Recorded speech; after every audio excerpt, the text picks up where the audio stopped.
comenzamos. Sí, Claudio, no te preocupes. Solamente estoy haciendo una síntesis y luego ya comienzo la grabación, pero gracias por acordarme porque siempre se me olvida. Entonces, como les refería, además, después de eso vimos los orígenes de distintas drogas y hablábamos de la dormidera, ¿cierto?, que tenía sus orígenes en Europa y Asia Menor. Hablamos del cannabis, que tenía sus orígenes también datables en China. Veíamos también el arbusto de coca, que era procedente, ¿cierto?, de esta cadena montañosa de los Andes en nuestras Américas. Y posteriormente fuimos avanzando de esas drogas de origen botánico, ¿cierto?, esas drogas de origen natural. Fuimos avanzando históricamente hacia la producción farmacológica, que es ya salir de la planta propiamente tal, ¿cierto?, a la producción de ciertos preparados farmacológicos.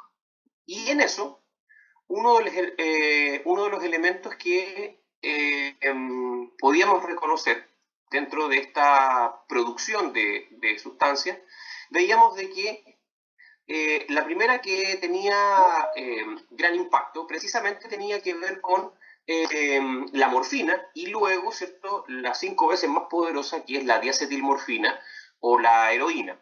Y luego avanzamos hacia la producción del clorhidrato de cocaína. Recuerden, abandonamos los orígenes botánicos de ciertas drogas, ya no estábamos hablando de dormidera, de cannabis, ¿cierto?, ni de coca, sino que estábamos hablando ahora ya de clorhidrato de cocaína, que como les refería al final de la clase pasada, ¿cierto?, es aislada originalmente en 1859 por este químico farmacéutico alemán Albert Niemann, que rápidamente comienza a no solo comercializar el producto, sino que se hace bajo estos rótulos, ¿cierto?, esta publicidad que veíamos al final de la clase pasada, este alimento para los nervios o una forma inofensiva de curar la tristeza.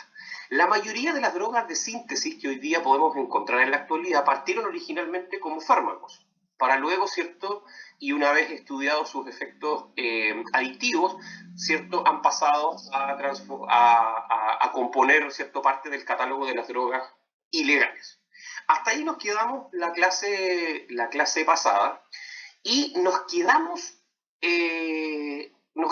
en pausa precisamente para abordar en la clase de hoy, que dijimos que íbamos a pelambrear, ¿cierto? Íbamos a pelambrear a este caballero. Y ahora sí voy a comenzar a grabar la clase. Le agradezco a Claudio que me lo recordó.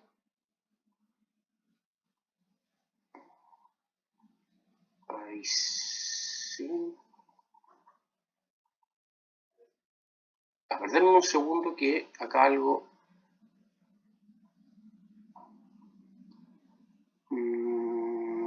denme un segundo solamente que algo... Ahí sí.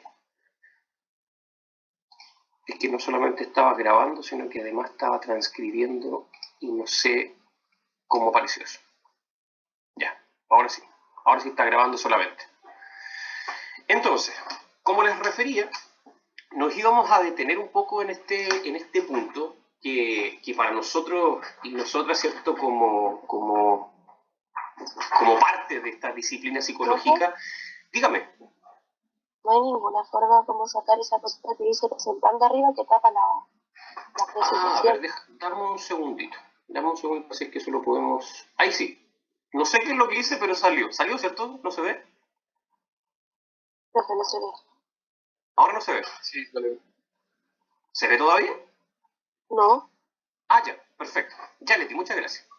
¿Estás resfriada todavía, Leti, o no? Sí. Se nota. se nota. Sí, se nota que estás súper congestionada. Vamos, que se puede. Una limonada y una rica sopaipilla de tu mami. Ya, ahora sí. Ahora sí voy a empezar a grabar. Esto no sé qué. Lo fome es que ahora uno comienza a grabar y aparece transcripciones inmediatamente. Ya. Entonces, como les refería, lo que vamos a revisar hoy día es, o sea, entre las cosas que vamos a revisar hoy día, vamos a iniciar, eso sí, hablando un poco acerca de la relación que mantuvo durante un periodo no tan corto de tiempo el padre del psicoanálisis con precisamente esta droga incipiente que estaba apareciendo en el horizonte. Imagínense, 1859 es sintetizada por primera vez y Freud comienza a utilizarla en términos experimentales en 1884. De hecho, es ese mismo año donde Freud prueba cocaína por primera vez. Es más, el primer uso de cocaína que hace Freud lo hace el 30 de abril de 1884. Conozco las fechas exactas, por favor, y por eso se los planteo. Y si me ven mirando un poco hacia el lado es porque tengo abierto precisamente un artículo que escribí hace un par de años para la revista de Psicología de la Universidad de Chile, donde precisamente me aboqué durante un par de meses, encerrado en la oficina de la universidad cuando se podía hacer eso, a hacer revisión de toda la literatura relacionada con este episodio, como Ernest Jones, que es el biógrafo de Freud, llamó el episodio de la cocaína, le llamó Ernest Jones a este periodo en el cual Freud buscó en la cocaína un artilugio, un elemento que le permitiera no solo hacerse conocido, que era la intencionalidad de ese joven Freud, sino que además encontrar una cura para las afecciones psicológicas, que era también el trasfondo del trabajo freudiano. A pesar de su profesión, Freud siempre buscó algo más allá de solamente lo fisiológico, de lo físico. A Freud le llamaba mucho la atención a aquellas enfermedades que no respondían a la medicina tradicional y que tenían que ver con estas afecciones del alma, entre comillas. Entonces, como les decía, ese 30 de abril, ¿cierto?, de 1884, en que Freud prueba la cocaína por primera vez, va a implicar varias cosas en la trayectoria de este Freud de 27 años, estamos hablando de 1884, entonces contextualicemos también. Freud tenía 27 años, estaba iniciando su carrera en el hospital de Viena, y precisamente al probar este nuevo fármaco, vuelvo a insistir, en aquel entonces también parte del contexto era una droga totalmente legal, Freud cree encontrar en este preparado, en este polvo blanco, una posibilidad de reconocimiento por parte del mundo profesional al que él pertenecía, y además encontrar a través de él una manera de tratar farmacológicamente este tipo de afecciones que podemos llamar, ¿cierto?, hoy por hoy con tranquilidad, enfermedades o trastornos mentales. El punto es que este joven Freud de 27 años, estamos hablando de un Freud pre-psicoanalítico, todavía la idea del psicoanálisis no aparecía en él, se transforma en una obsesión, esta relación con la cocaína. Y eso implica de que el 1 de julio de 1884, Freud publique el primero de 4 estudios que desarrollará entre 1884 y 1887 acerca de la cocaína. Y este primer artículo, que es un artículo buenísimo, considerando que fue escrito en 1884, consta de varias partes, al menos 3 partes reconocibles. Una primera parte de ese artículo, ustedes lo pueden encontrar en Google, está la versión original en alemán y una traducción del original alemán al inglés.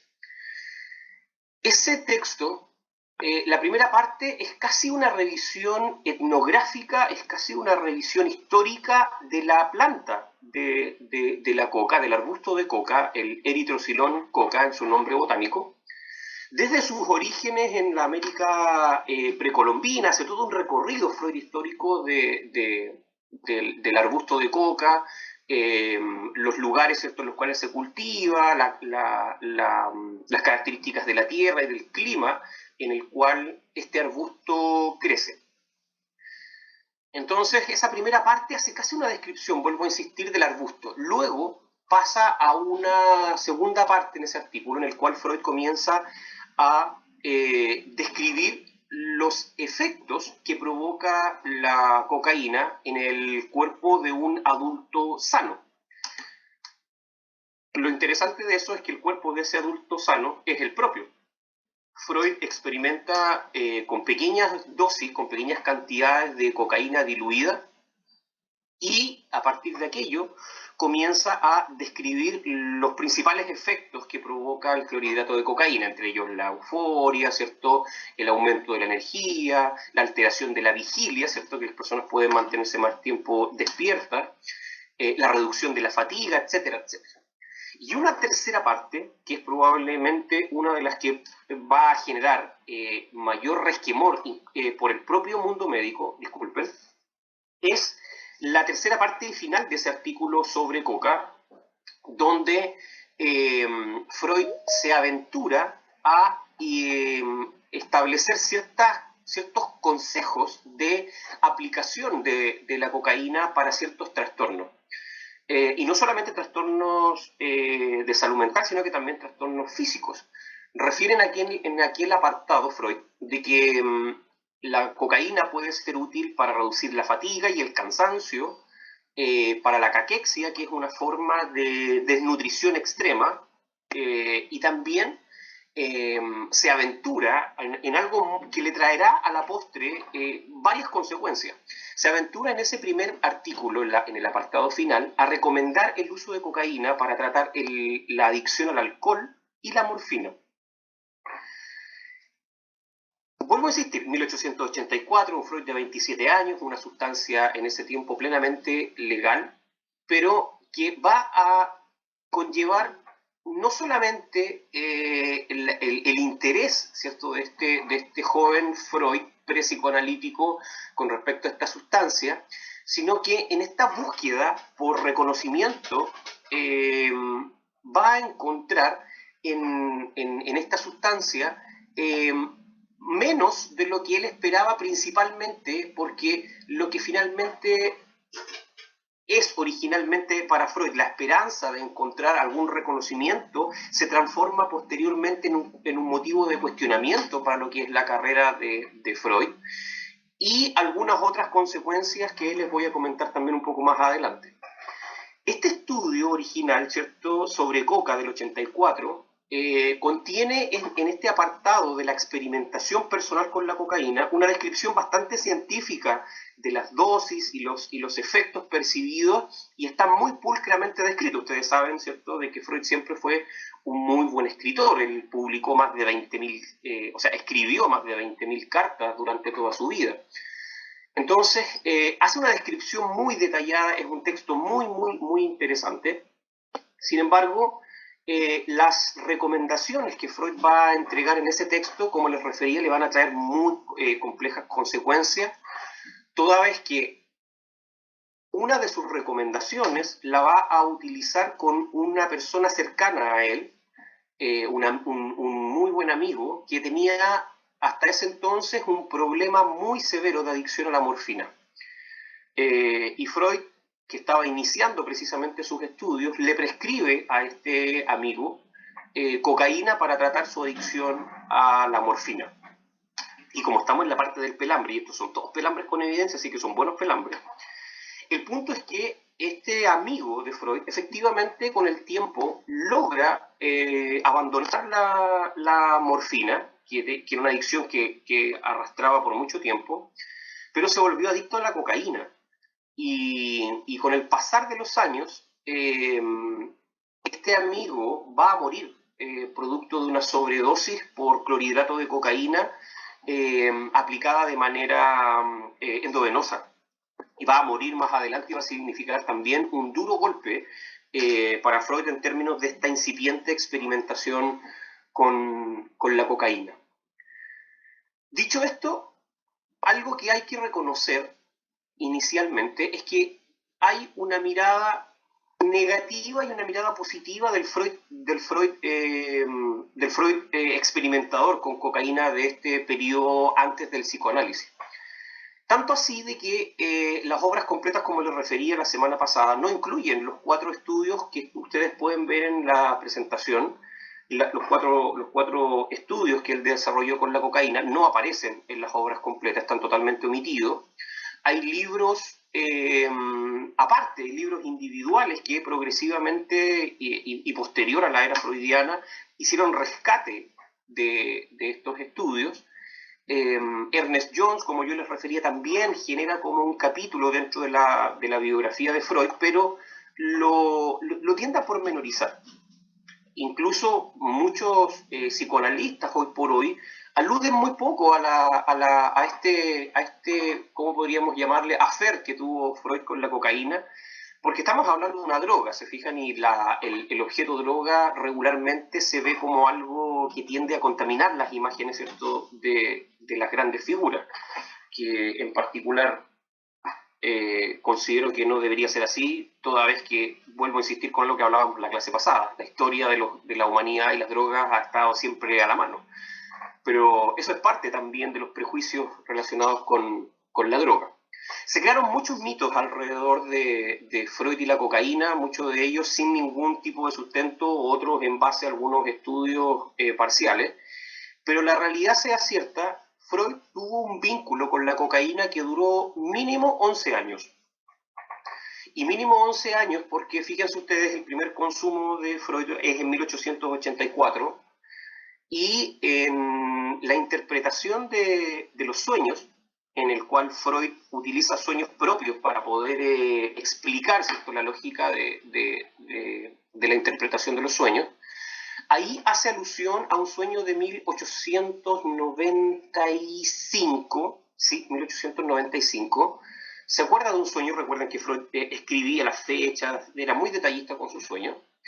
Y se acuerda de que en 1895 todavía recordaba elementos que tenían relación con la cocaína, precisamente que hasta esa fecha él todavía utilizaba pequeñas dosis, así lo declara, pequeñas dosis de cocaína para tratar algunas molestias nasales que él presentaba. Lo que da cuenta, fíjense ustedes, de que ya por lo menos la relación que tuvo con la cocaína y el uso duró aproximadamente 11 años y por lo menos hasta 1895. En cuánta cantidad, la verdad es que no existen datos tan precisos al respecto. Sin embargo, algo que sí se puede reconocer es que el vínculo duró por lo menos una década y incluso hay cartas que Freud le escribió a Marta, ¿cierto?, que le escribió a su esposa, en las cuales incluso al interior de las cartas, en los sobres, él le enviaba pequeñas cantidades de cocaína con la instrucción de cómo utilizarla. De hecho, Freud en algunos de esos escritos también, en una suerte de coqueteo, le plantea a Marta de que la próxima vez que se vean se amarán de alguna manera, ¿cierto?, bajo los efectos de esta sustancia milagrosa, como él lo refiere en algún momento, y Ernest Jones también lo declara en este capítulo especial de la biografía de Freud. Así era su relación con respecto al tema de la cocaína. Fíjense ustedes, después de este primer texto, 1884, Freud se hace particularmente conocido por estos incipientes estudios con la cocaína, y va a ser al año siguiente, en 1885, en que Freud ya directamente va a escribir este texto, Contribución a los efectos de la cocaína, donde va a plantear directamente la recomendación de la utilización de la cocaína para diferentes afecciones y de manera directa. Hablando del uso de la cocaína para tratar la depresión, ahí ya Freud hacía una estimación importante de que la cocaína, por sus efectos, podía alterar ciertos estados emocionales más depresivos por el efecto estimulante que la cocaína tiene. Entonces, ya si el primer texto, el primer artículo había sido polémico y había sido un poco resistido por sus pares, el segundo ya finalmente lo pone en una posición de paria dentro del mundo médico y comienzan a vivirse para Freud los primeros, ¿cómo podríamos llamarlo? Las primeras consecuencias profesionales de este romance con la cocaína, donde empiezan a aparecer las primeras críticas directas, fuertes y masivas del mundo médico por la experimentación que Freud está haciendo con la cocaína. En 1885 también, fíjense ustedes, en agosto, escribe el tercer tratado que se llama Sobre el efecto general de la cocaína. Y este tercer artículo tiene particular notoriedad también, porque este artículo se escribe a partir de una conferencia en la cual este artículo le es leído a la Sociedad Psiquiátrica de Viena. Y en esta conferencia, Freud precisamente lo que hace es recomendar abiertamente al mundo psiquiátrico la utilización de la cocaína para tratar distintas afecciones de salud mental. Ya, fíjense ustedes, abocado específicamente al ámbito psiquiátrico. Lo particular de este punto es que la Sociedad de Psiquiatría de Viena acoge precisamente estas recomendaciones de manera inicial y la fama de Freud se dispara a partir de este uso de la cocaína. Tanto así, y aquí entramos al pelambre con evidencia de nuevo, tanto así de que en algún momento los dos laboratorios que a nivel mundial producían la cocaína en aquella época, y estamos hablando de Parke Davis en Estados Unidos y laboratorios Merck en Alemania, piden a Freud hacer un análisis de las cocaínas, ¿cierto?, que ellos producían para determinar cuál es la mejor. Como una suerte casi de publicidad, ¿eh? Ambos laboratorios buscaban hacerse publicidad a partir de este incipiente médico vienés, ¿cierto?, que estaba experimentando con esta sustancia.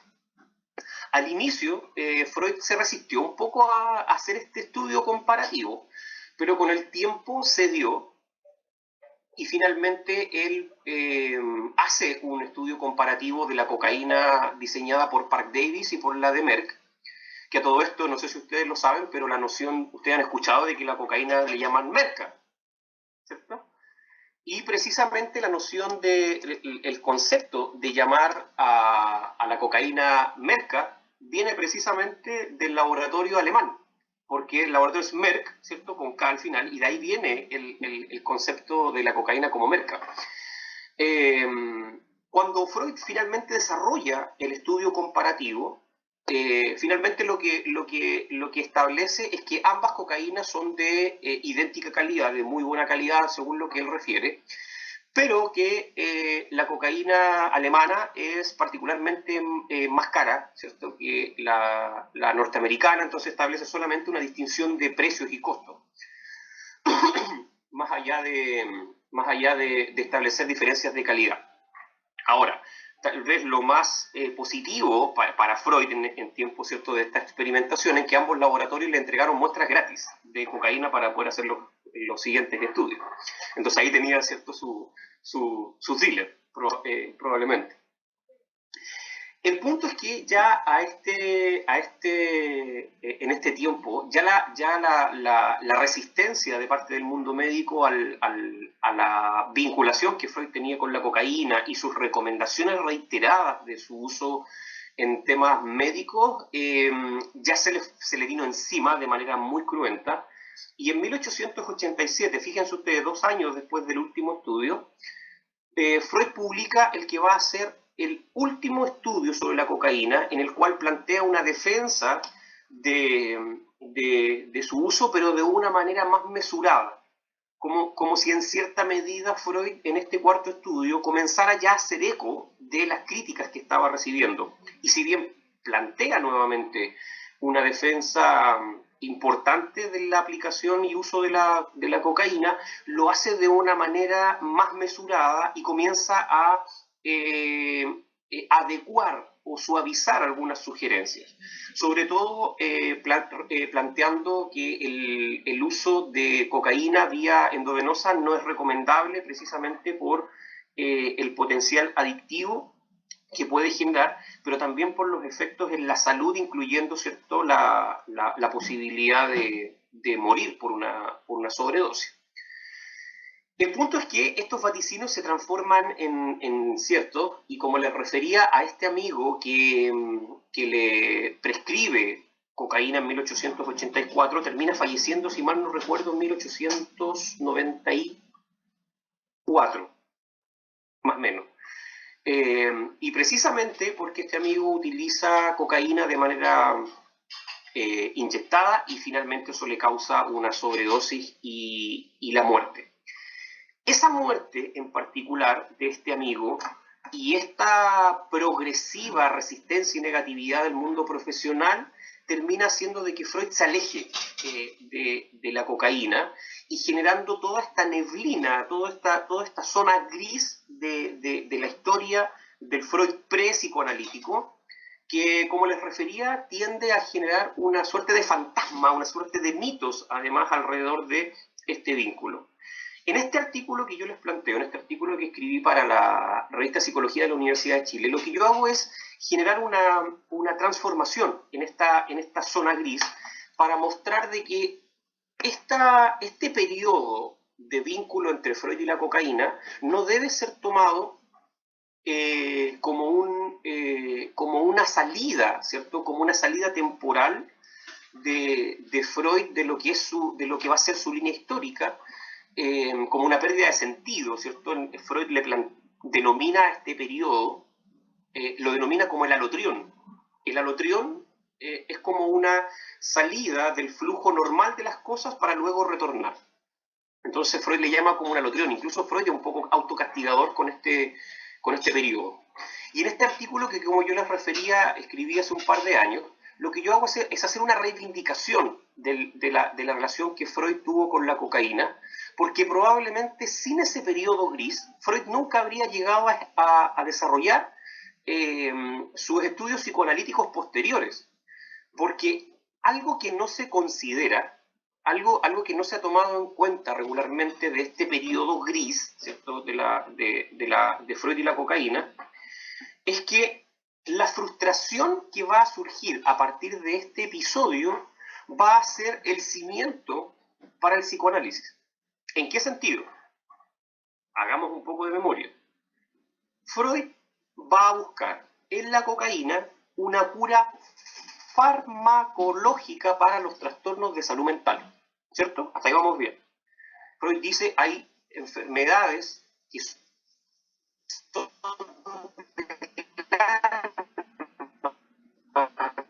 no son del cuerpo y que la medicina no es capaz de aprender con Charcot, ¿cierto?, en la Salpêtrière, y poder abocarse, ¿cierto?, a esa temática en particular, las neurosis, que es lo que él denominaba.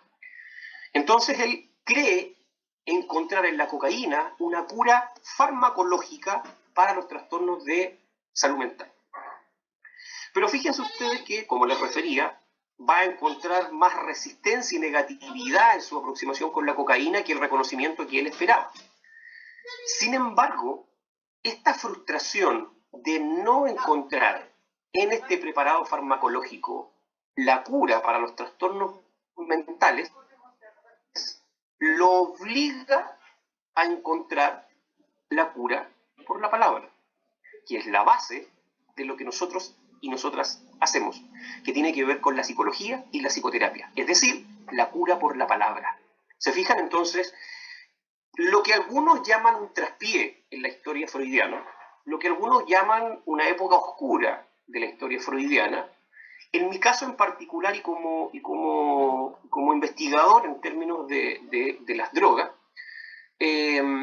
lo veo de una manera distinta.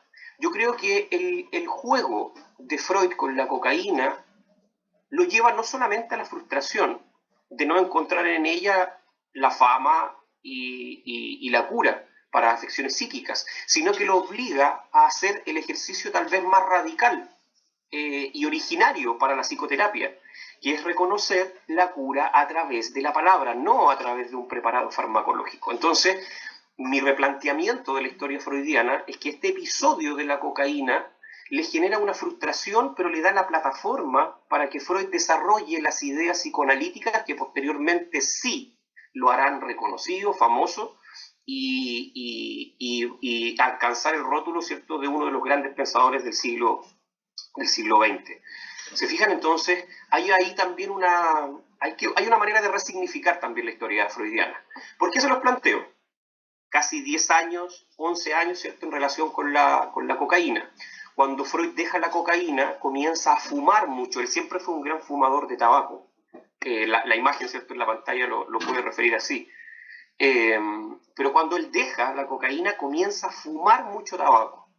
Y precisamente, fíjense ustedes, de que él deja la cocaína solo un par de años antes de escribir la que es su gran obra, que es La interpretación de los sueños, que ustedes saben es publicado en 1899, pero postdatado a 1900, porque la idea de Freud, ¿cierto?, era de que su libro, La interpretación de los sueños, pasara al siguiente siglo, ¿cierto? Entonces queda fechado en el 1900, que es su primera gran obra y la que le da la entrada, ¿cierto?, al reconocimiento mundial.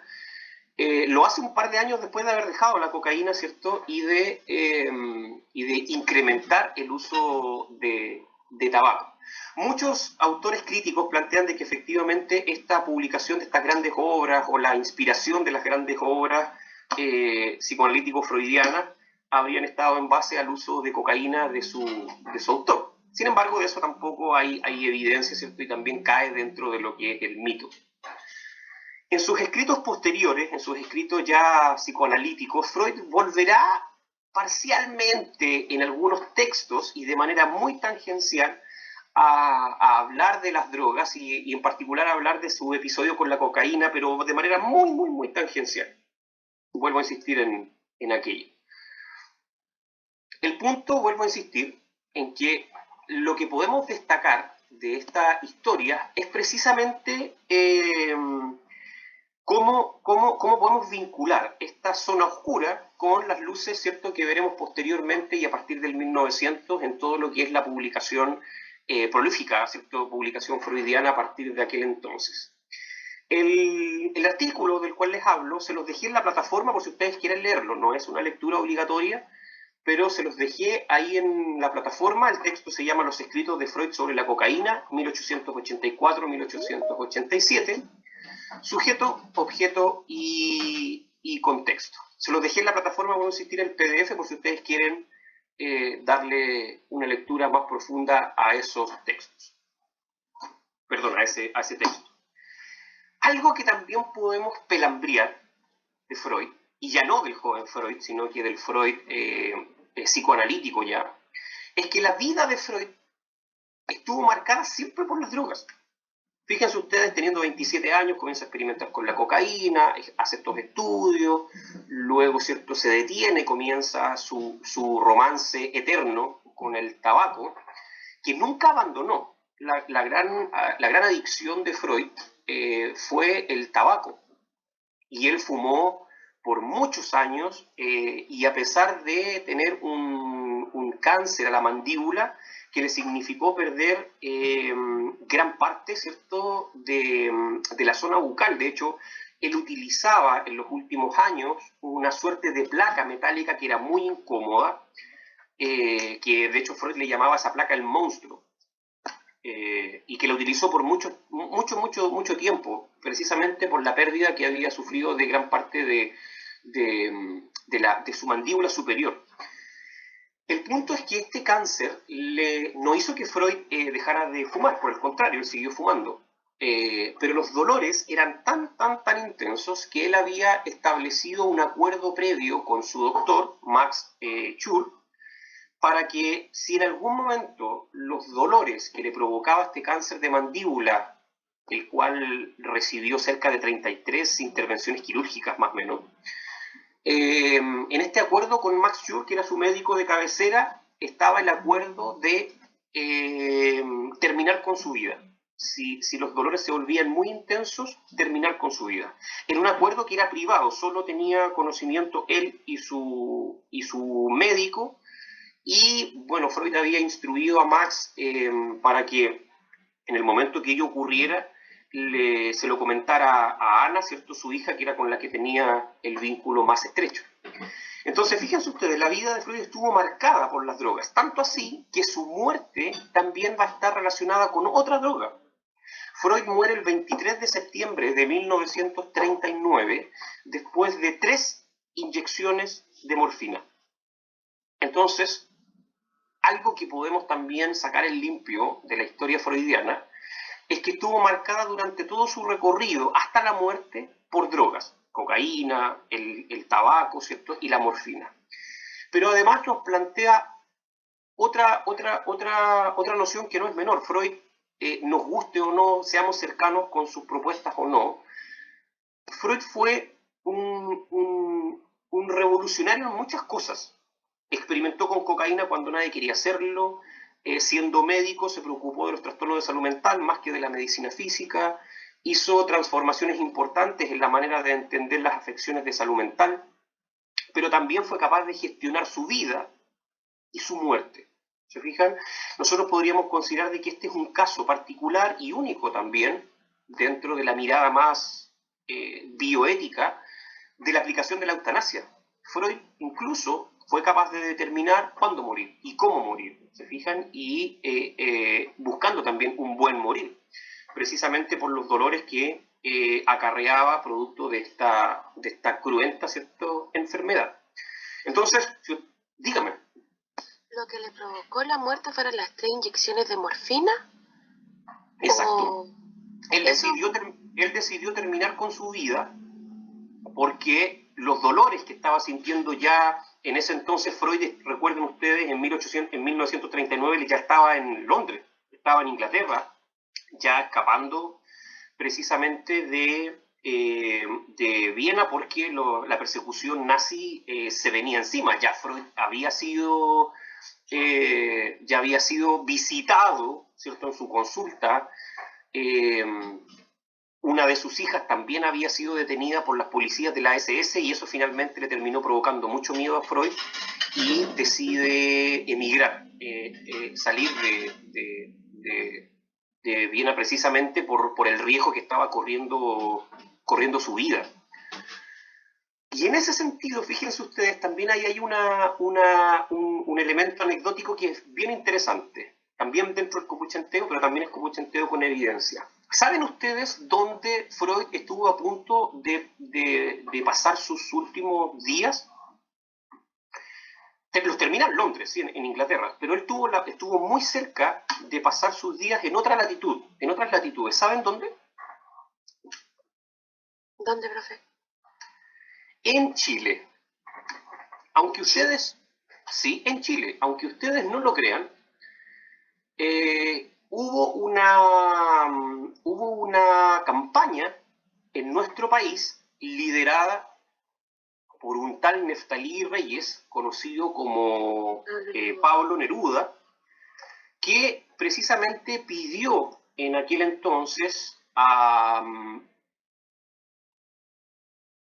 creo que no estoy 100% seguro ahora del dato, pero creo que a la Universidad de Chile le pide este grupo de intelectuales, ¿cierto?, liderado por Pablo Neruda, piden a la Universidad de Chile, creo, voy a aseverar bien el dato, poder traer al profesor Freud a Chile, precisamente para pasar sus últimos años bajo la lógica de que Freud estaba siendo perseguido precisamente por el régimen nazi, y la respuesta de la universidad de verdad que fue total y absolutamente increíble.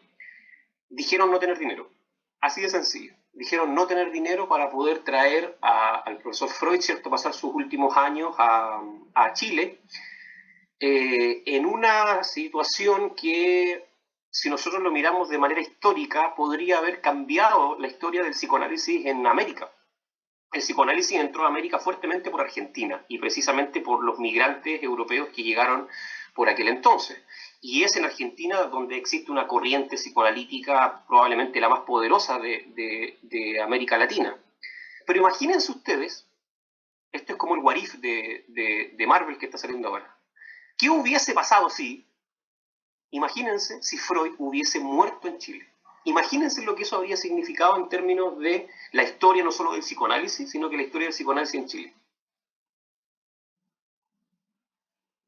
Vuelvo a insistir, la respuesta... Hubiéramos sido la Argentina. Hubiéramos sido la Argentina de Latinoamérica. Claro, y hubiésemos sido, créanme, hubiésemos sido más que Argentina. Porque implicaría de que el padre del psicoanálisis habría terminado sus días acá, pero como estamos en Chile, la respuesta fue no hay plata. Déjenme buscar, denme solo un segundo para ver si puedo encontrar la nota de prensa, que es de un diario muy antiguo. A ver si encuentro la nota de prensa y se los muestro para que ustedes de verdad me crean de que no estoy inventando. Aquí está, miren, se los voy a mostrar, si es que les interesa también, a lo mejor estoy rayando la papa, no. Aquí está. Para que ustedes no digan de que el profe está inventando esta cuestión, miren. Déjenme buscar el escritorio, la fotografía, aquí la tengo, miren. Se las voy a compartir aquí. Miren. Leo, junto con ustedes. La universidad lamenta no encontrarse financieramente en condiciones de invitar al doctor Sigmund Freud a establecerse en Chile por el resto de sus días. Fíjense ustedes, fecha. Fue un año antes de la muerte de Freud. Esto habría sido, pero vuelvo a insistir, esto es como el what if de Marvel. Santiago, 3 de junio de 1938, un año antes de la muerte de Freud. Señor presidente, el Consejo Universitario tomó conocimiento en sesión del 1 de junio de su oficio del 31 de mayo en que usted transcribe a la Universidad de Chile, estaba en lo correcto, no me acordaba bien, pero ahora lo confirmo, un voto relativo al eminente sabio vienés Dr. Sigmund Freud, aprobado por la Sociedad Médica de Valparaíso y que la Sociedad de Escritores de Chile ha hecho suyo. Ahí es donde está don Neftalí. La corporación concuerda con las dos instituciones nombradas en la apreciación elogiosa que el voto en referencia hace de la personalidad eminente dentro del campo de la ciencia contemporánea del profesor Freud, y lamenta no encontrarse financieramente en condiciones de invitar al fundador del psicoanálisis a establecerse en Chile por el resto de sus días, en conformidad a los deseos de la sociedad de su presidencia, que usted ha puesto en conocimiento de esta rectoría. Saluda atentamente usted, Arturo Alessandri, vicerrector. ¿Se dan cuenta? Estuvimos así. Pero, como vuelvo a insistir, como estamos en Chile, la respuesta fue, no hay plata. La relación, entonces, si ustedes se fijan, de Freud con las drogas, se mantuvo por siempre. ¿Se fijan? Y como bien preguntaba Leti, Freud gestiona de manera eutanásica su propia muerte. Se fijan, ya una vez que los dolores eran muy intensos, él le pide a su doctor que termine con su vida de una manera adecuada y lo hace, ¿cierto?, a través de 3 inyecciones de morfina. La última fue cerca de las 3 de la madrugada y finalmente le terminan costando la vida a Freud. El doctor Max Schur, por si acaso, él escribe, de hecho, un libro acerca de este episodio, ¿cierto?, y de cómo se produce este acuerdo y todo lo que conllevó posteriormente para él. Hay un texto, ¿cierto?, un libro de 2 partes de Max Schur que él escribió sobre este tema y su relación con la muerte de Freud. Vuelvo a insistir, si usted... No, muere por sobredosis. Muere precisamente por el efecto de la morfina. Freud, recuerden ustedes, él ya tenía 83 años, estaba muy desgastado, entonces la morfina la utiliza precisamente para dormirse, y dormirse en términos definitivos. ¿Se fijan? La primera dosis lo adormece un poco, la segunda intensifica, ¿cierto?, el adormecimiento, y con la tercera ya finalmente Freud fallece.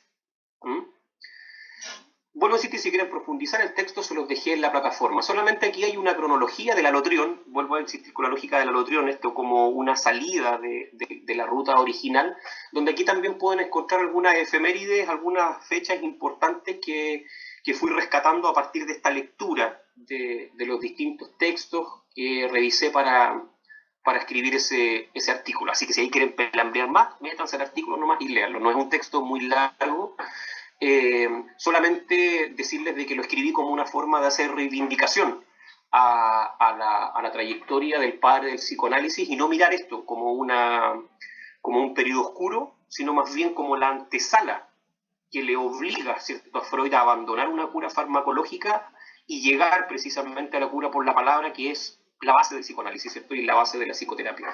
¿Ya?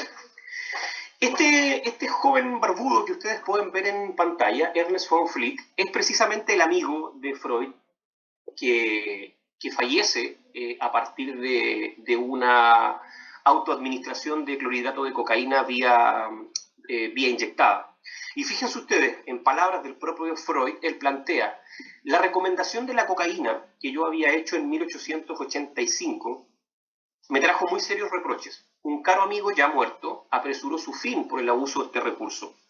Y es precisamente el que aparece, ¿cierto?, en la pantalla, en la parte derecha, por lo menos de la pantalla como yo la veo. Entonces, la lógica sí implicó de que este vínculo permaneciera un cierto periodo, pero vuelvo a insistir, mi manera de verla es más que nada de una forma reivindicatoria. No lo veo de otra manera. Creo que hay que releer precisamente esas obras para entender cómo es que Freud llega a entender la cura por la palabra y no una cura farmacológica. Hola, preciosa. ¿Cómo estás? ¿Cómo te fue en clase? Ah, ya. Yo estoy haciendo clases aquí también, ¿sí? No te preocupes. Entonces, fíjense, hacia 1890, siguiendo con la lógica de lo que estamos hablando de la cocaína, ¿cierto? Hacia 1890 existía ya un centenar de bebidas que contenían extractos muy condensados o incluso cocaína pura, ¿se fijan? Una de esas bebidas que hacia 1890 contenían esta sustancia es un preparado que probablemente ustedes conocen, que era un espumoso alcohólico que tenía base cocaínica y que fue registrado en 1885 como Coca-Cola. ¿La ubican ustedes? Yo creo que ustedes la deben ubicar más o menos. Y que fue patentada, ¿cierto?, por un boticario en Georgia. Busqué hasta el nombre, ¿eh? Esto que le estoy hablando lo he ido recopilando en años, ¿cierto?, de meterme de cabeza en libros de este tipo. Me gustan estos detalles finos. Este boticario se llamaba John Steve Pemberton y él, como les planteaba, él crea la fórmula original, de la Coca-Cola, que era primigeniamente una bebida alcohólica. La Coca-Cola originalmente era una bebida alcohólica y que además tenía cocaína dentro de su fórmula. Sin embargo, este boticario muere no solamente en la más absoluta de las pobrezas, sino que también ignorando lo que la marca Coca-Cola iba a significar posteriormente o sea, de lo que se iba a transformar la marca Coca-Cola. Y se les planteo por qué él vende la patente de Coca-Cola y fallece al poco tiempo después, sin alcanzar a notar, dimensionar ni ser testigo de lo que va a significar posteriormente la marca Coca-Cola y los millones de dólares que hasta el día de hoy amasa como bebida de fantasía. El punto es que la Coca-Cola, que originalmente, vuelvo a insistir, era no solamente a base de cocaína, sino que también contenía alcohol, va a verse alterada de manera radical en su fórmula a partir de lo que es, consecuentemente, otros avances dentro de la historia de la humanidad. Y va a estar de la mano precisamente con la puesta de la cocaína como sustancia ilegal, que se van a generar las primeras transformaciones. Pero también va a estar de la mano la transformación de la Coca-Cola a partir de un episodio histórico que tiene que ver con esta temática de la que estamos hablando, y que va a ser, pues, considerado hasta el día de hoy el gran experimento prohibicionista de drogas a nivel mundial. No solamente es reconocido como el primer experimento prohibicionista de drogas en el mundo, sino que además como el mayor de los fracasos en este tipo de política. hacia 1915, 1919, en Estados Unidos se genera toda una ola conservadurista, muy moralista, muy conservadorista, muy religiosa. Y entre ellos destaca la aparición de un senador de apellido Volstead, Andrew Volstead, quien comienza a generar toda una campaña moralista con respecto al tema de las drogas y en particular a la más consumida en aquel entonces en Estados Unidos, que era el alcohol. Y progresivamente comienza a gestar toda una modificación de la ley de alcoholes, lo que se transforma en, por allá por 1919, finales de 1919, el levantamiento de lo que se llamó la Volstead Act, que era la acta, ¿cierto?, Volstead, por el apellido de este senador, que será más conocida mundialmente como la ley seca. Esta ley seca que perduró durante 1920 y hasta 1933, en la cual en todo el territorio norteamericano se prohibió la producción, comercialización y venta de alcohol en todo el territorio norteamericano, que se conoció, ¿cierto?, mundialmente como la ley seca, la prohibición total de la producción, comercialización, ¿cierto?, y venta de alcohol.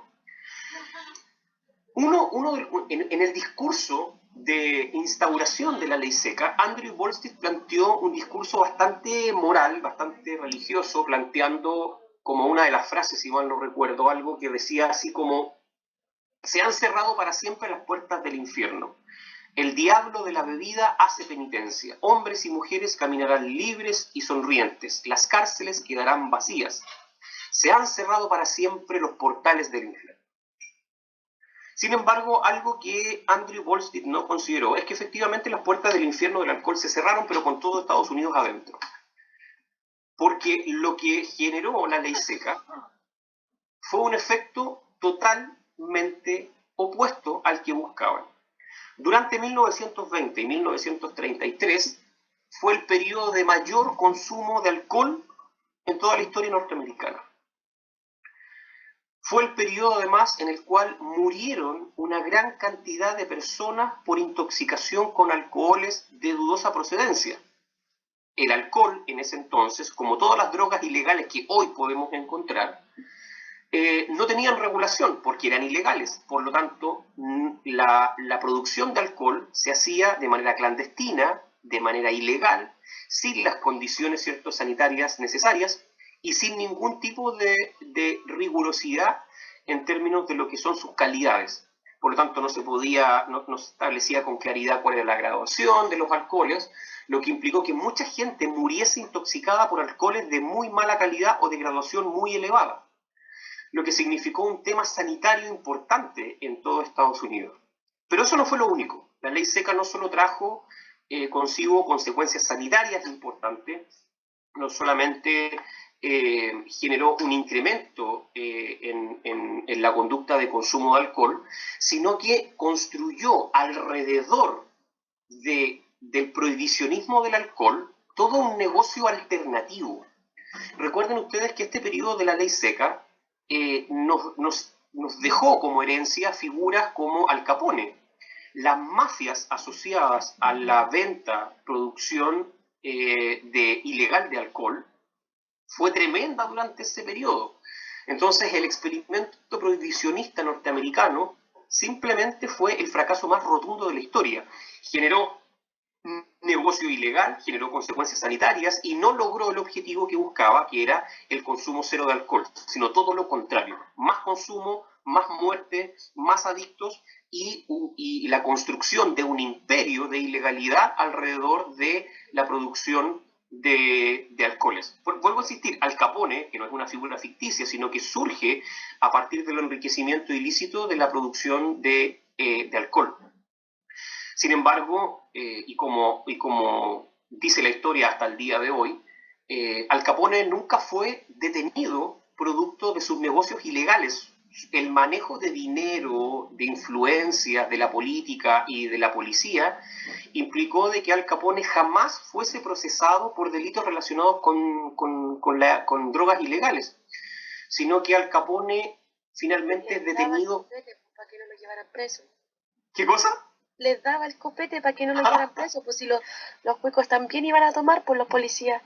Y finalmente por lo que Al Capone es detenido, fíjate, Leti, es por delitos tributarios, no por los delitos que se le reconocían relacionados con muertes, asesinatos, sicariatos relacionados con este tema, y la propia producción y venta ilegal de alcohol, sino que por delitos tributarios. Y finalmente termina siendo puesto en prisión en la mítica cárcel de Alcatraz, donde todavía hay una celda que ahora es un museo, ¿cierto? Pero todavía hay una celda con el nombre, ¿cierto?, de Al Capone.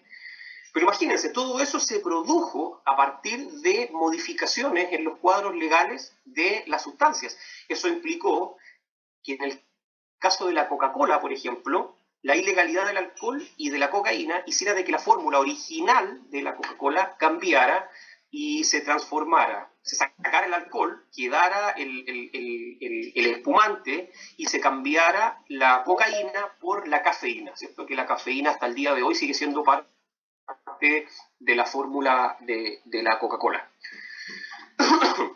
Fíjense ustedes cómo la bebida más conocida del mundo transforma su fórmula también a partir del tema de las drogas.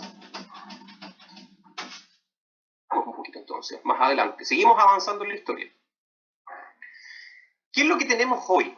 Fíjense ustedes que hemos hecho un recorrido que empezamos la semana pasada, un recorrido histórico por las drogas, con algunos hitos. Hay muchos más, por favor. Si les interesa profundizar más en la historia, ¿cierto?, de las drogas, les recomiendo este texto que queda abajo, que se llama La Historia General de las Drogas. Hay dos versiones. Una breve, que se llama la historia... una se llama La Historia General de las Drogas y la otra se llama La Historia... Ya no me acuerdo los nombres, pero hay una que es una versión breve, de la editorial Anagrama, que es particularmente corta, pero hay otra que es de Espasa Calpe, que es una versión que tiene 1800 o 2000 páginas, que es una versión extendida, con imágenes, con fotografías, ¿cierto? Con mucho detalle, que de hecho está en la universidad, está en la biblioteca de la universidad. Yo me acuerdo haberlo pedido hace un par de años atrás y lo trajeron, que es un texto de lujo, que tiene como 2000 páginas, y también hay una versión, como les digo, breve, que tiene 100 o 200 páginas. Creo tenerlo en digital, así que si les interesa también se los puedo dejar en la plataforma, pero es un texto muy bueno que muestra y encadena distintos hitos históricos en los cuales las drogas aparecen en el relieve. No sé si ustedes han notado, yo creo que ustedes ya lo saben, pero han visto en las noticias lo que está pasando actualmente en Afganistán, con los talibanes tomándose Kabul, ¿cierto? Y ya apoderándose de lo que es todo el país. Lo han visto, ¿cierto? ¿Se acuerdan de lo que yo les dije la semana pasada de Afganistán y la dormidera? Afganistán es hoy por hoy el mayor productor de opioides en el mundo. Son las grandes plantaciones de adormidera. Y precisamente lo que yo les refería la semana pasada es que donde hay conflictos sociales hay drogas. Está pasando en Afganistán, el gran productor, está pasando en México, el gran productor latinoamericano, ¿cierto?, de opioides. Está pasando en la Araucanía, fíjense ustedes, también se genera como esta vinculación a veces antojadiza entre drogas, ¿cierto?, y conflictos sociopolíticos. Lo mismo ocurrió en Colombia, también en los tiempos de Pablo Escobar, donde existía también los ejércitos revolucionarios alternativos que también precisamente vinculaban la compra de armas, ¿cierto?, con el tráfico de drogas. Ocurrió en nuestro país durante la dictadura también, en la cual se introdujeron ciertas drogas también en los barrios más vulnerables, la pasta base particularmente. Entonces siempre hay un vínculo, siempre hay una relación entre las drogas y los conflictos sociales. En las guerras siempre también hay un tipo de relación importante. Hitler usaba cocaína también. De hecho, hay un libro muy bueno que se llama Heil Hitler, que no es de Heil, ¿cierto? Sino que de Heil, así como de Hitler elevado, Heil Hitler, donde precisamente se aborda esta temática del uso de drogas, que no usaba solo cocaína, sino que se les prescribían varias otras drogas al Führer. Felipe, compañeros que tienen la mano sí, levantada. eso mismo, hacia allá voy, Leti. Francisco, Luis y Felipe. Sí, profe, hay un podcast que estaba escuchando la otra vez, que justo hablaba de los estados alterados de conciencia, me acuerdo por la clase del otro día, y hay uno de los chicos que hablaba en ese podcast, me acuerdo que ¿Ya? decía que para el conflicto de la Segunda Guerra Mundial ¿Mm? había un planteamiento que por un lado Churchill, ¿Mm? en algunas como biografías o en algunos como em, por así decirlo, como quienes relataban la historia, él decían que él tenía una relación media conflictiva con el alcohol. Con De el hecho, alcohol, sí. sí, era De hecho, de eso te iba a decir. que, por ejemplo, por un lado estaba este tema de que a veces tomaba, bueno, en esos años estaba bien visto a veces tomar mientras se sesionaba. Sí, absolutamente. Entonces, él a veces, bueno, describían así como que él se encontraba muy tenso y qué sé yo, y ese tenso en realidad era como que estaba un poco borracho en alguna situación. Y por otro lado, Hitler, bueno, según esta otra persona decía que aparte de cocaína era que el doctor personal administraba como un cóctel de, creo que anfetaminas o metanfetaminas, no, anfetaminas, creo. Exacto. Y el tema incluso de esta, cuando tenía las manos temblorosas, aparte algunos dicen que era como más Parkinson, que sí, otros dicen que era ya la fase final de lo que ocurre con una persona que tiene como adicción a este tipo de sustancias. Y lo que planteaba él es que decía un poco lo que usted dice, que en este tipo de conflictos básicamente se podía ver dos personas con sus respectivas adicciones, básicamente batallando en una guerra súper gigante. Sí, sí, absolutamente. Mira, es más, no solamente figuras políticas como las que tú planteas estuvieron vinculadas o tienen historias con drogas. En el caso de la psicología también, ¿ah? No solamente Freud tiene su historial con drogas. De los que así como que me recuerdo rápidamente, Michel Foucault. Michel Foucault tenía todo un tema con las drogas. De hecho, él prueba el LSD en uno de sus viajes a Estados Unidos. Eh, pero también hay historias de consumo por parte de otros psicólogos reconocidos. Fritz Perls, por ejemplo. Fritz Perls, quien escribe su autobiografía Dentro y fuera del tacho de la basura, él reconoce en ese texto también el uso de LSD y de hongos, de psilocibe, por mucho, mucho tiempo. Incluso refiere de que le trajo varios problemas en algunas ocasiones. ¿Quién más? Pero hay varios psicólogos históricos, ¿cierto?, que tuvieron algún tipo de relación más o menos compleja con las drogas, ya sea por usos recreativos, ¿cierto? O algunos que incluso tuvieron algunos problemas con ello. Eh, Hay otros, espérenme. Bueno, es reconocido que Stanislav Grof él usó por mucho tiempo LSD y él de hecho escribió un libro que se llama Psicoterapia con LSD, que es una apuesta bien interesante de una psicoterapia que incluye una sesión psicoactiva controlada, que es la experimentación con LSD y luego los contenidos de esa sesión psicoactiva, ¿cierto? Se trabaja posteriormente en sesiones. Todos los contenidos que aparecen en esa sesión en particular, que es solo una, se analizan después en profundidad en las siguientes sesiones de psicoterapia. De hecho, Stanislav Grof se manda una frase para el bronce en algún momento cuando él dice de que lo que Freud llamaba el inconsciente reprimido, que es esa parte del inconsciente a la cual no se puede tener acceso según la mirada psicoanalítica clásica, Stanislav Grof dice que el LSD es capaz de abrir las puertas del inconsciente reprimido. O sea, hay que tener un poquito de susto. Luis y Felipe, porfa, y después Leti. Hola, profesor. ¿Cómo estás, Luis? Bien, ¿y usted? Sabe Bien, que Bueno, quería hacer una pregunta que igual no era como muy relacionada con eso, sino que me llama la atención porque sale la era de los sucedáneos y sale que el MDMA tiene como fórmula química la metanfetamina. Y bueno, yo sabía que era como un primo lejano, pero la otra vez estaba conversando con una persona en una pizzería y me dijo que o sea, que el M, o sea, que es como el estado cristalino del MDMA, es la metanfetamina pura y la verdad es que no sé, o sea, si pudiera contribuir con esa información porque, bueno, igual me llama la atención haber estado consumiendo metanfetamina o que alguien cercano o algo así porque, bueno, vulgarmente se le conoce como éxtasis nomás, pues como en su estado puro nomás y no sé si será eso porque al final hay mucha desinformación y uno se tiene que guiar por el boca a boca más que por lo que pueda encontrar. Claro, mira, en ese sentido el MDMA viene en distintos formatos. Una de las cosas que regularmente gira en torno a las drogas es pensar de que las drogas vienen en un solo formato.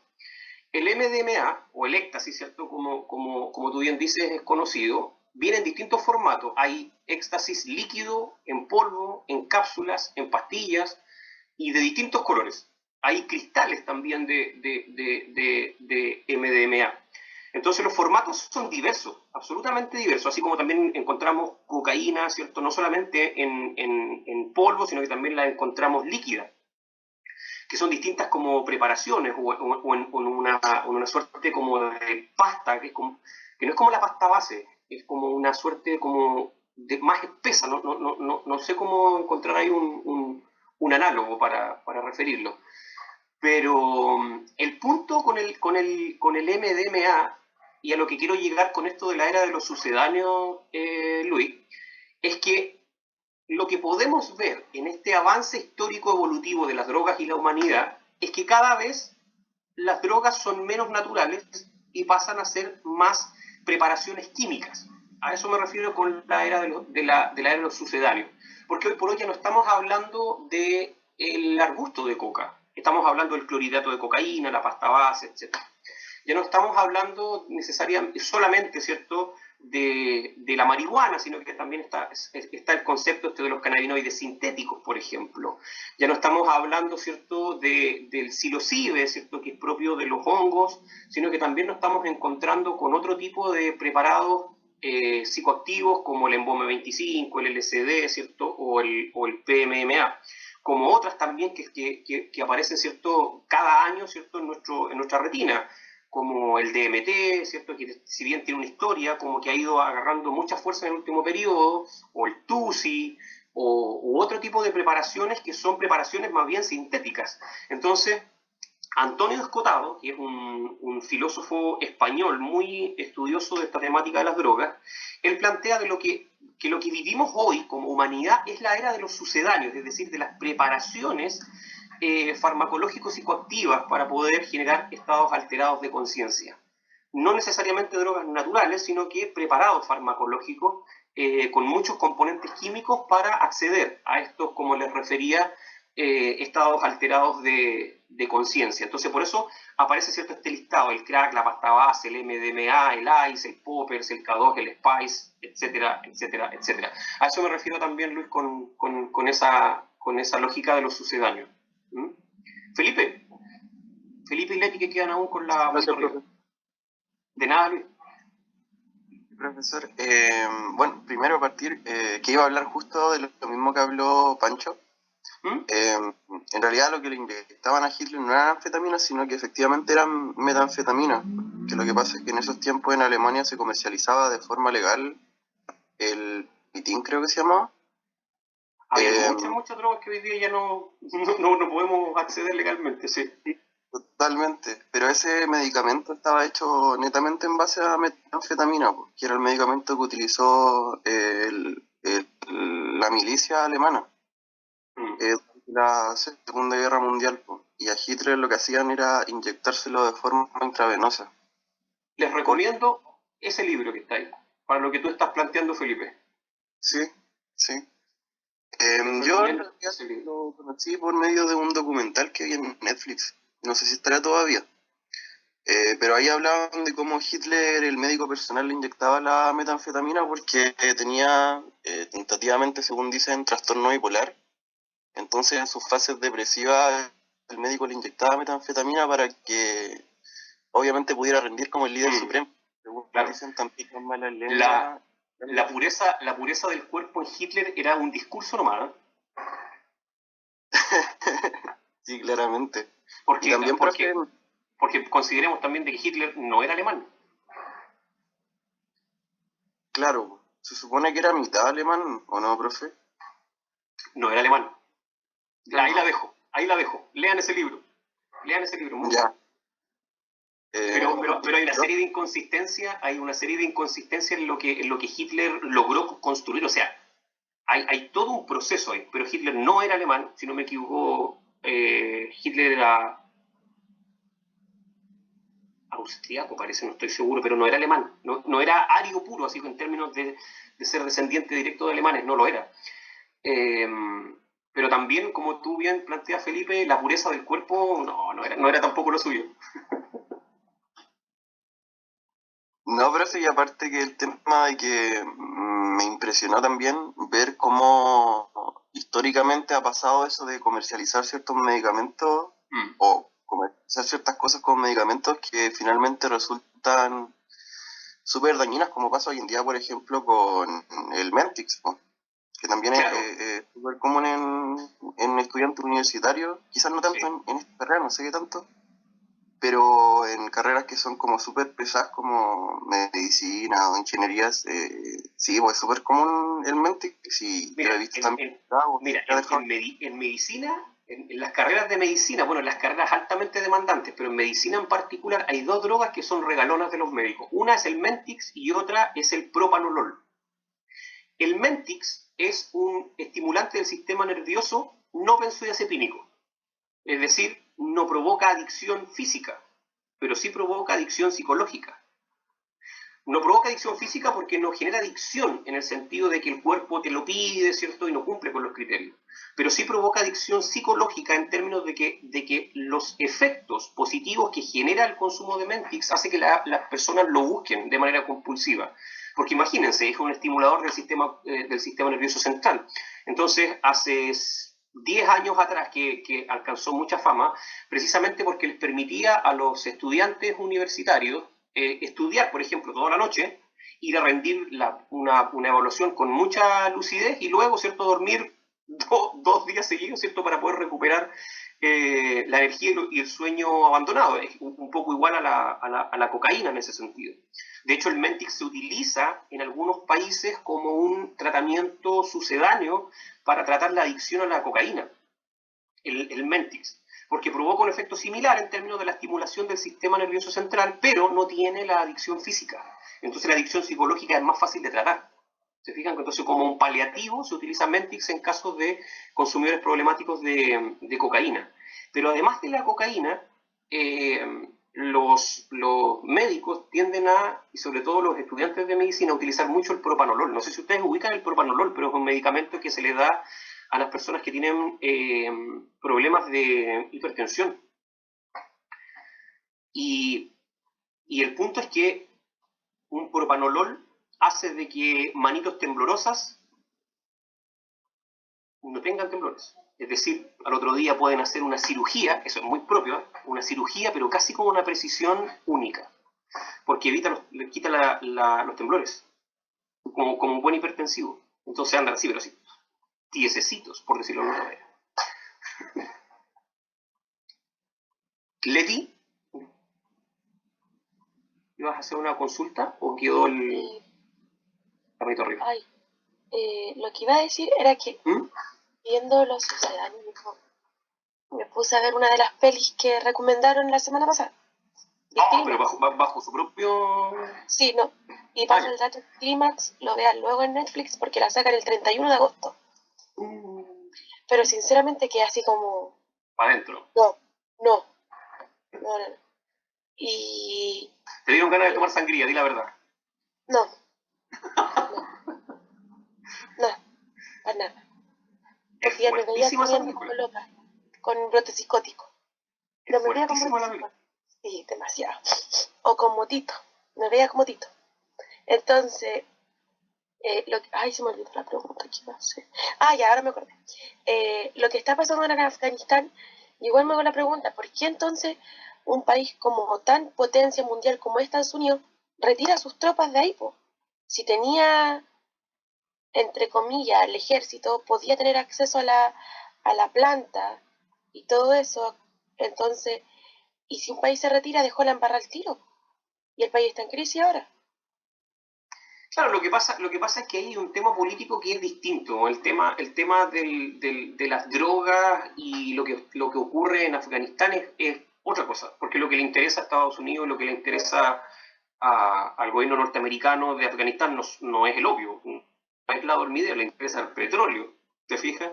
Entonces, a lo que yo te planteaba es que en los conflictos sociales siempre hay drogas alrededor, que no implica necesariamente de que el motivo de conflicto sean las drogas, ojo, sino que me refiero a que donde hay situaciones en las cuales hay conflicto social, ¿qué es lo que hay en términos de las personas?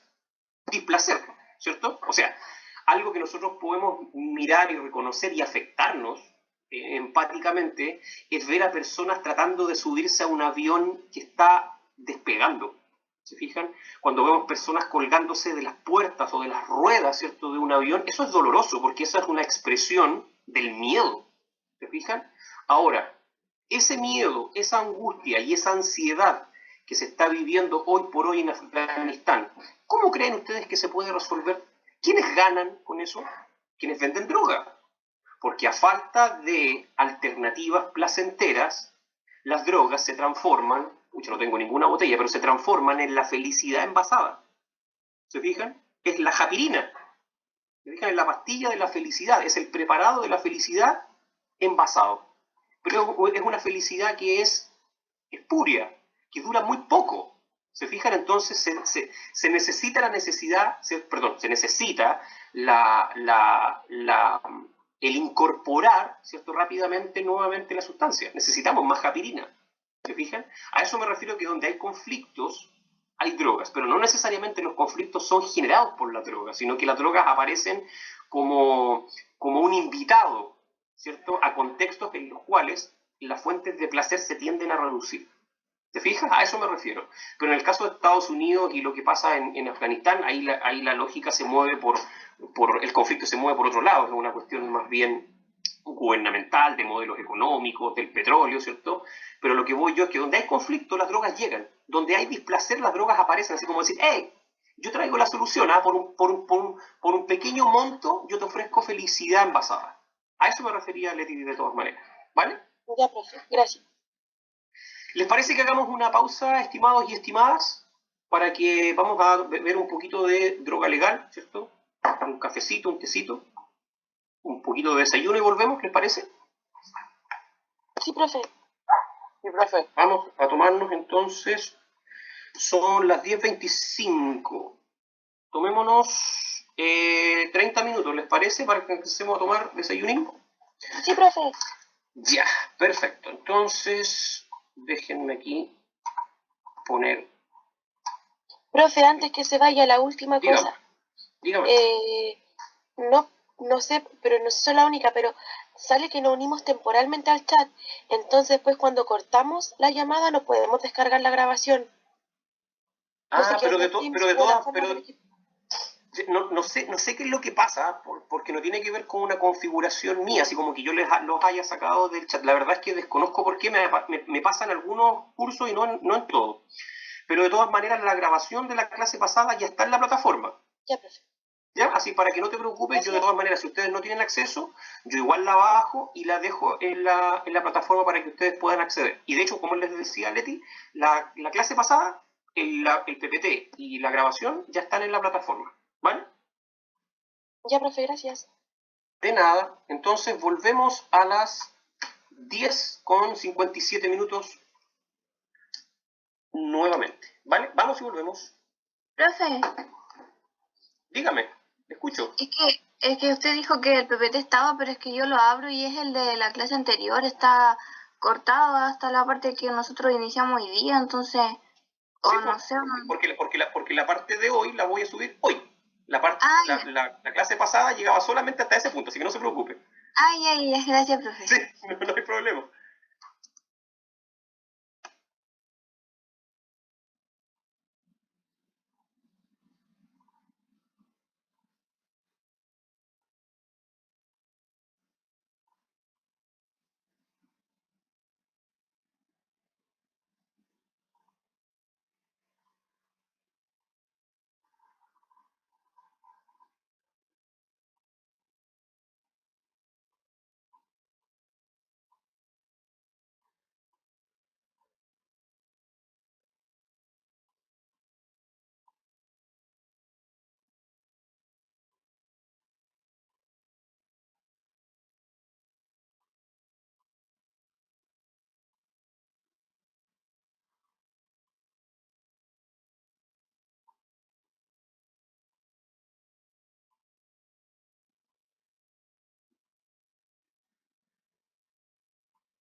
mucho que